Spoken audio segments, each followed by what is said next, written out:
Chapter 12. The burden of the word of the Lord for Israel, saith the Lord, which stretcheth forth the heavens, and layeth the foundation of the earth, and formeth the spirit of man within him. Behold, I will make Jerusalem a cup of trembling unto all the people round about, when they shall be in the siege both against Judah and against Jerusalem.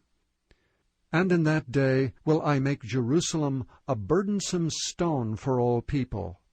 All that burden themselves with it shall be cut in pieces, though all the people of the earth be gathered together against it.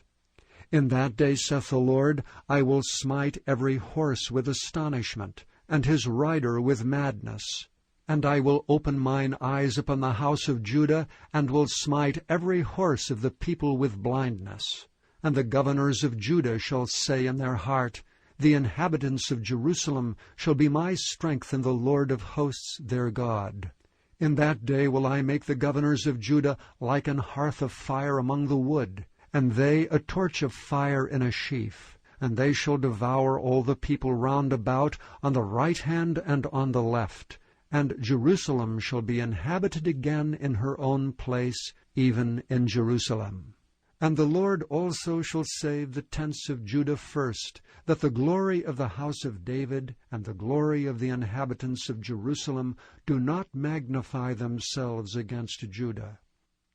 In that day shall the Lord defend the inhabitants of Jerusalem, and he that is feeble among them at that day shall be as David, and the house of David shall be as God, as the angel of the Lord before them.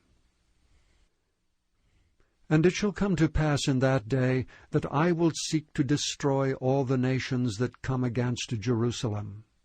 And I will pour upon the house of David, and upon the inhabitants of Jerusalem, the spirit of grace and of supplications.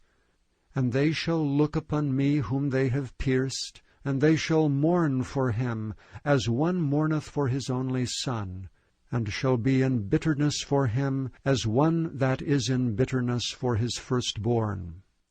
In that day shall there be a great mourning in Jerusalem, as the mourning of Hadad Rimmon in the valley of Megiddon. And the land shall mourn, every family apart, the family of the house of David apart, and their wives apart, the family of the house of Nathan apart, and their wives apart, the family of the house of Levi apart, and their wives apart, the family of Shimei apart, and their wives apart, all the families that remain, every family apart, and their wives apart.